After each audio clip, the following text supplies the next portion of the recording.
Welcome to Season 3 of Sailing Sitka. I'm Kenna, and this is Jay. We live aboard our 1976 Choi Lee sailboat named Sitka, in which we have sailed south from Canada in 2022 to the very last port of Mexico. This season, we are finally exiting Mexico and taking our boat further through the Panama Canal and into the beautiful Central American waters. So hit that subscribe button and follow along, as this season we are sailing as far and wide as possible. You guys you make this happen, and we couldn't do it without you. So thank you so much for tuning in to this week's episode of Sailing Sitka, and I hope you enjoy. Alright, we're skipping the long-winded intro this week and diving straight into the madness. The engine's still acting like a diva, no surprise there, so we're elbow deep in trying to fix it. And just when you think it can't get any worse, bam! We get rammed into by a boat in a 30-knot gust.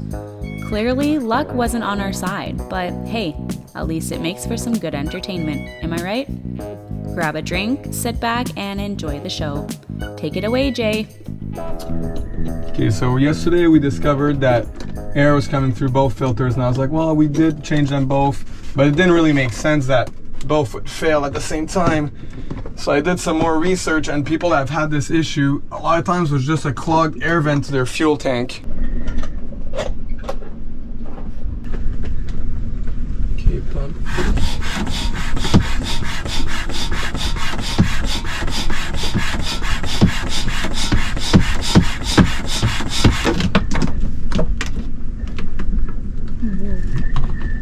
Pump air there.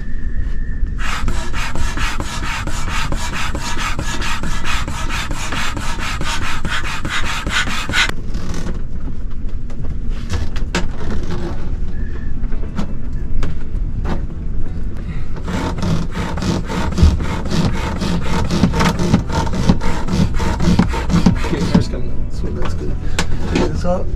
So now we for sure that's if whatever came out. Also, this O-ring is like no bueno, so I'll take that off.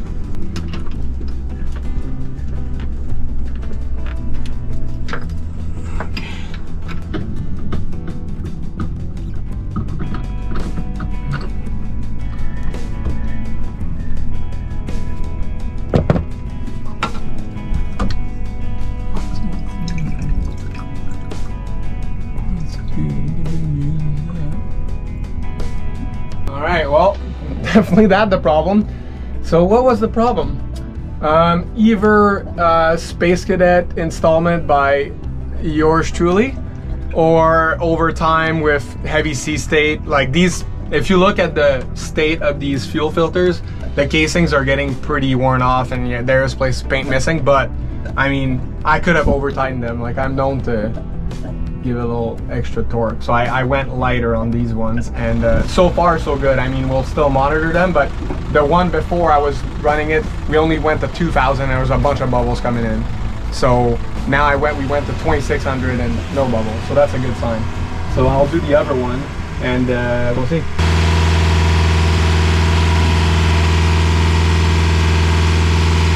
That one so far I know, but that one has bubbles. Not a lot, but... Alright, so I don't know if we were able to show you, but at first we're like, yeah, it's awesome. The one that we changed the filter on and opened the bowl and cleaned it and put it back together and put new O-rings and stuff, put a brand new filter in it, and then it was good, and ran it at like 2,000 RPM, then 2,600 RPM, and then that was good. Well, fixed the fucking problem, that's for sure. That's good. That was easy.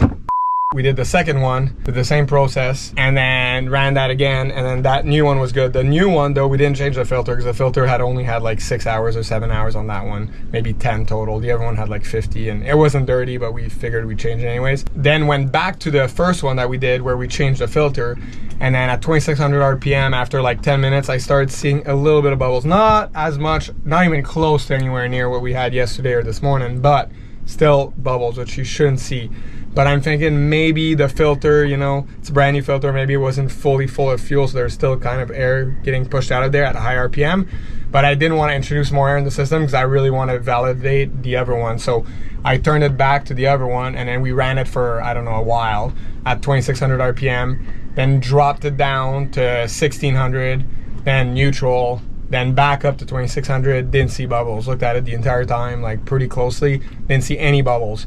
So now what we're gonna do is we're just letting it sit for the entire day, and then tomorrow morning we're gonna make sure that both bowls stayed full, that they didn't create a draw on any of them, and then we're gonna turn the engine on. And if the engine turns on right away, that's good, because this morning it didn't. All that air that we got yesterday, when we went to start the engine this morning, it wouldn't go. So because all that air that was in the bowls ended up at that fuel pump, and it was probably too much, it overwhelmed it.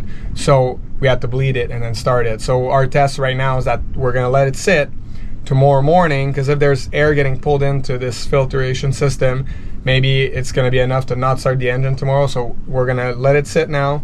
We're gonna inspect it in the morning, turn the engine on, and then if that works, we're gonna still run it for like 10-15 minutes at high RPM on the one that showed no signs of air leak.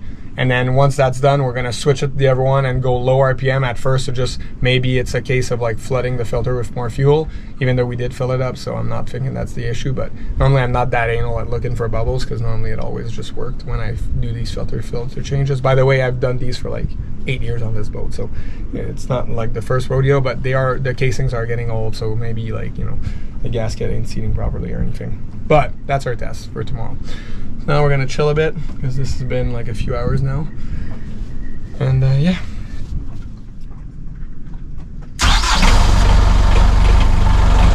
Give it gas.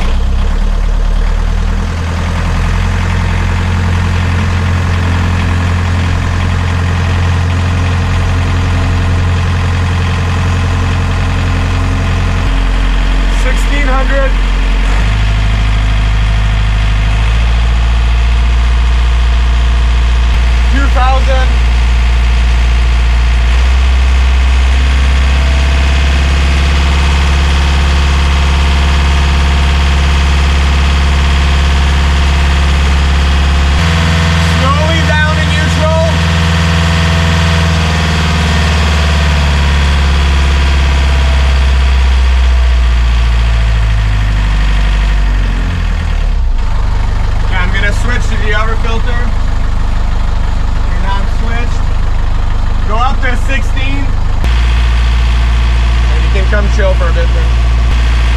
So this one, not a single bubble at all, zero. This one,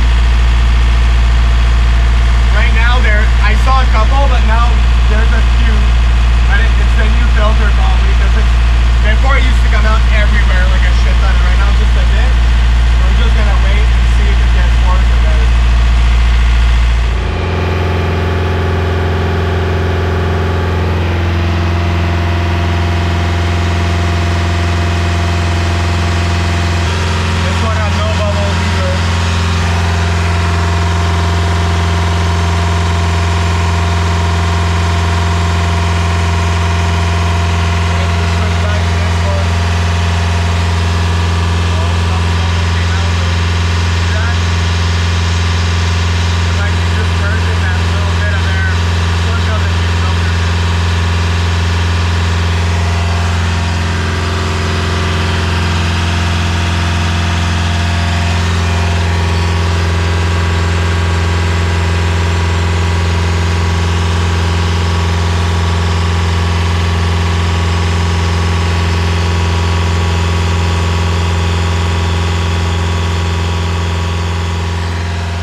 After 2 full days of testing the engine, cleaning, replacing parts, and carefully monitoring for air leaks in the Racor fuel filters, there wasn't much left to do but keep a watchful eye and hope the system eventually cleared itself.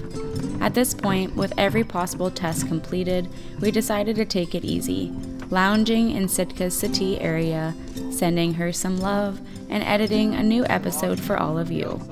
We were hoping for a quiet evening and a good night's sleep to shake off some of this stress, but the wind had clearly other plans. Alright, well, it is super windy. It's just kind of like becoming sunrise now. We knew it was going to be windy like this, so I woke up a few times during the night to make sure we're good, and touching wood, but yeah, we were. But it is super, super loud. I don't know if you can hear this, but and that's not even gusting, that's just sustained right now. And Kenna felt more comfortable being at the ready outside. So I put the engine key in the engine panel just in case we need to turn it on fast. Obviously we have our through-hull closed on here, but at least the key was in it. You're not like searching for it. We didn't need to, but it's in there right now.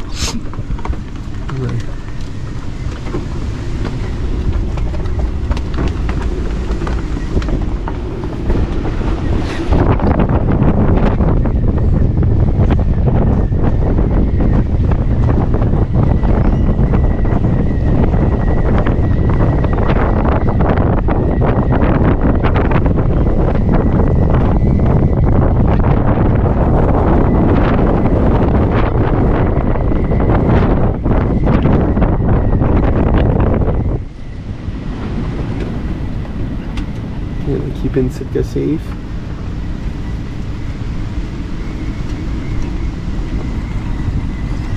Yeah, like that's a reef behind us, but the reef in front of us is what's preventing all these waves from hitting. But yeah, she's gonna be howling today.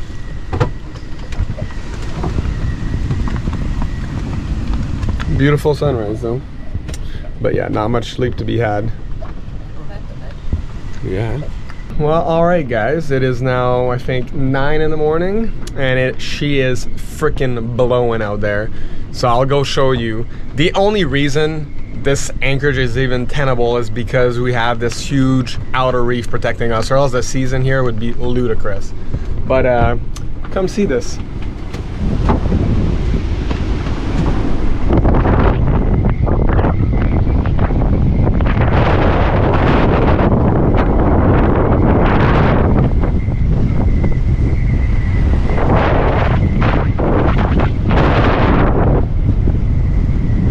This was the point where the wind really began to ramp up. A windy anchorage is stressful for anyone aboard. You want to be sure that your anchor is holding well, and even more so that the boats around you are too. The last thing you want in these conditions is for another boat to drag into you, or for you to drag into someone else. On top of that, our engine is still not running at 100%, so our nerves were on edge knowing we would have to rely on her if things went sideways. And sure enough, things went sideways. Turn the engine on. Film this, film this. I'm filming! Motherfucker! They are chained!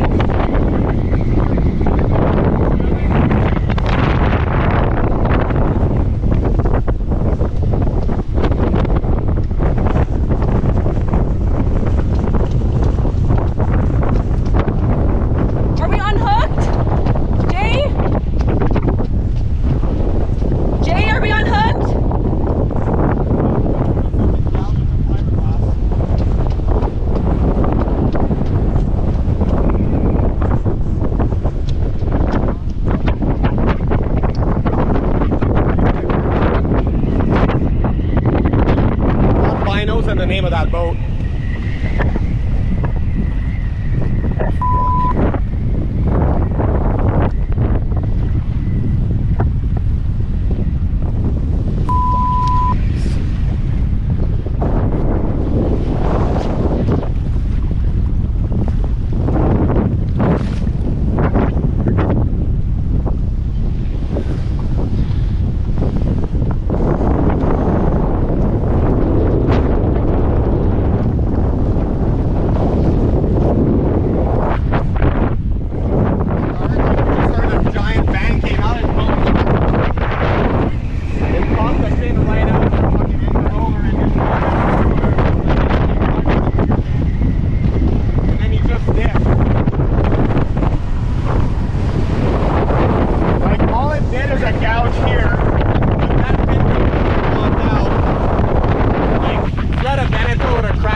It was fucking loud, bro. And he wasn't here, and I looked at him, I'm like, no, I'm not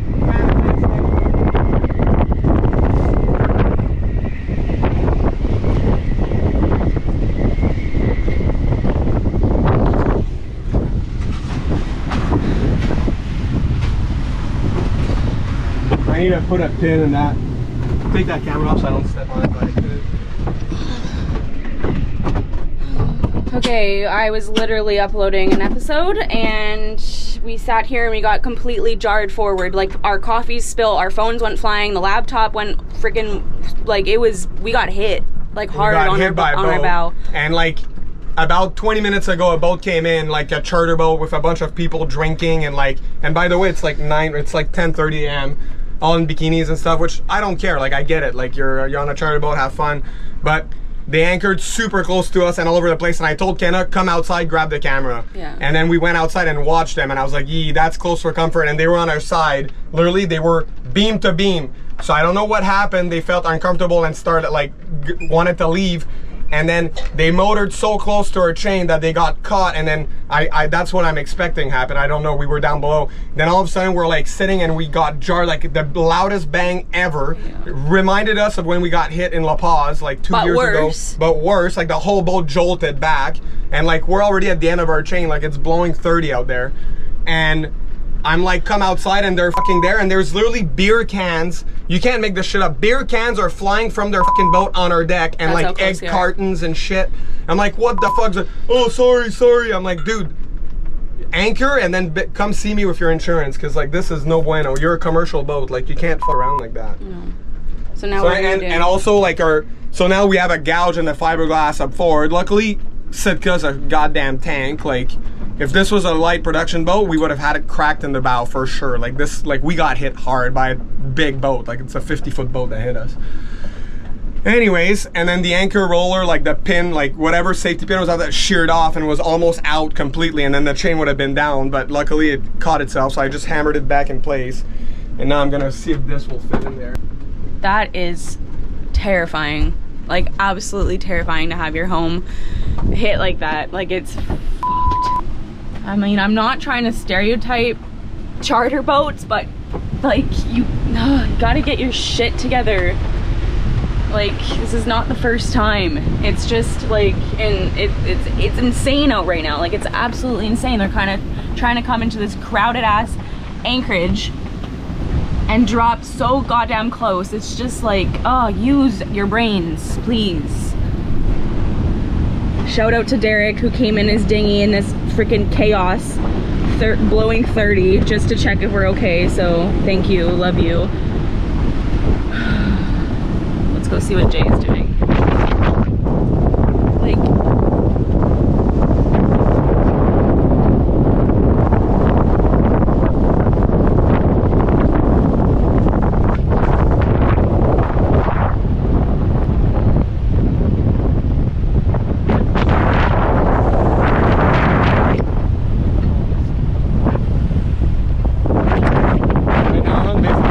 find them on internet. Okay.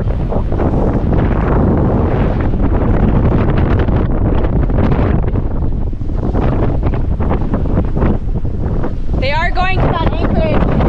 They're going to that Anchorage. Right. ¿Hablas español? Ah, muy poquito. Sí. ¿Pasó algo? ¿Te rompió alguna cosa? Yeah. ¿Qué hay? Mucho. Yeah, like you damaged fiberglass right on the bow, and then sheared the pin off the anchor roller. Okay, nosotros nada, there's nothing. Yeah. Bueno, vamos a echar un vistazo. You want to go on this side? We're gonna do like less of it.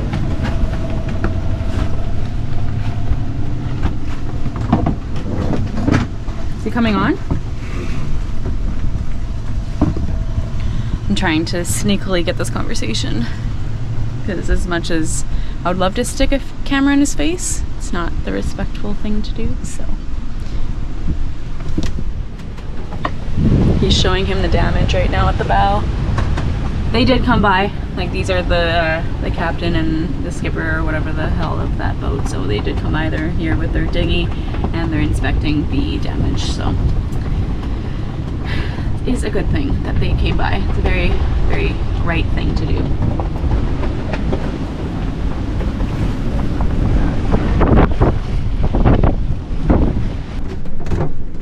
So he's talking, that's the captain that hit us. And then he's currently talking to the owner of the boat. They just came to look at the damage, and then he's gonna come back in 2 to 3 hours. So I don't know what's gonna happen. But at least they came by? At least they came by. So so that's good. Nice. Yeah. Keep you posted. For that, $100 possible. Yeah, we're gonna have to sand and paint it.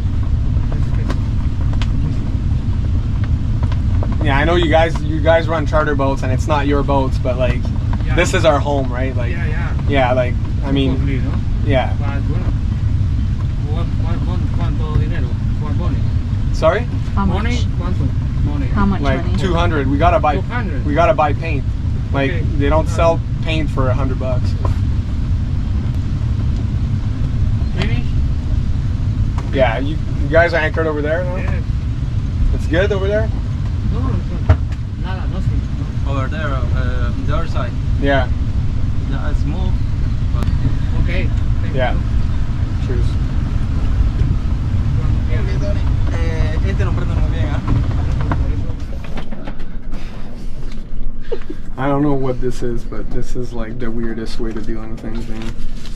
Also in Canada, like if you get hit, like you get like a surveyor that comes and checks, make sure the rig's good. Here he's like, cash. Like, there's not really much else we can do here, like so. I'm just gonna take it and fix it. Shit. Yeah. Oh, that's. At least he came back. Yeah.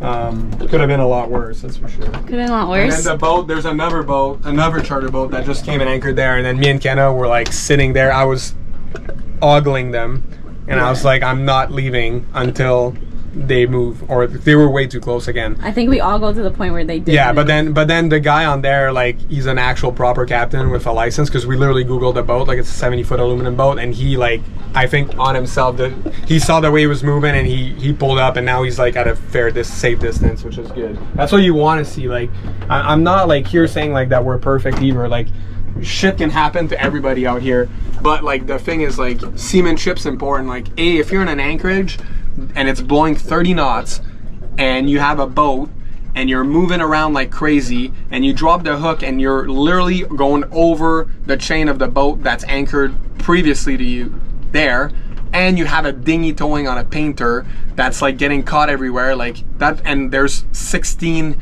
blonde chicks on board with like bikinis on, and it's 9:30 in the morning. There's literally beer cans were flying in the air. Like, this is not an exaggeration. One of them landed on our boat. So it's like, this is the shit that drives me off the wall. It's like it's the ocean. It belongs to everybody, but like some people shouldn't be on it. Like, it's fucking dangerous. Like, it's not like we can just call, hey, and like I said, I'm like, yeah, I get it. Like, you don't really care. Like, oh, it's just a scratch here and like fiberglass there. But I'm like, this is our fucking home. Like, this is where we live. Like, this is not just a business for us. And we're not just, it's not about that we're chartering. Like, this is our home. I've worked my ass off for years to be at this point.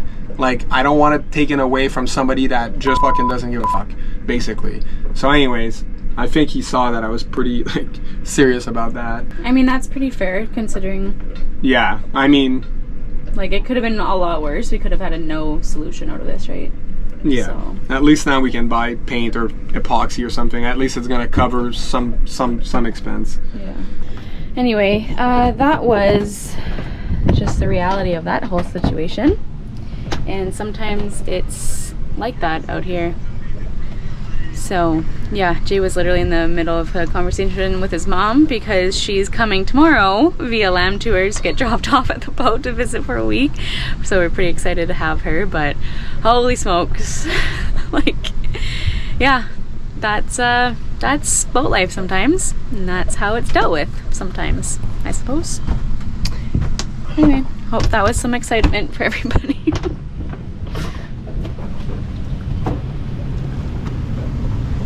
It's also starting to somewhat chill out, which is nice. Tomorrow's supposed to be less than today, and then the day after that is supposed to be pretty nil, so that's nice. Have some good weather coming. Hopefully it brings some good vibes and a little bit of a higher morale, because we could use that on Sitka. Anyway, check in with you guys later. It's a bit of a chaotic and unexpected episode this week. I know our storyline has felt all over the place lately, but honestly, that's a pretty accurate reflection of how life was for us in that moment. Things were breaking left, right, and center. We got hit by another boat, and then Jay's mom was planning on arriving the next morning. When I say our hands are full, I mean it. If I had to pick one word to sum up this episode, it would be resilience. We've managed to face each challenge head on and bounce back from some pretty tricky situations, and for that, I'm really proud of us. Thank you so much for watching this week's episode of Sailing Sitka. If you made it this far, please comment the word resilience down below. It's absolutely an essential trait if you're going to make it in the boat world. Cheers, and we'll see you all next week. Thank you for watching this week's episode of Sailing Sitka. Stick around for more to come. If you enjoyed, please spread the love and let us know. Special thank you to our Patreon members for making these videos possible, as well as helping our dreams come true. See you all next week.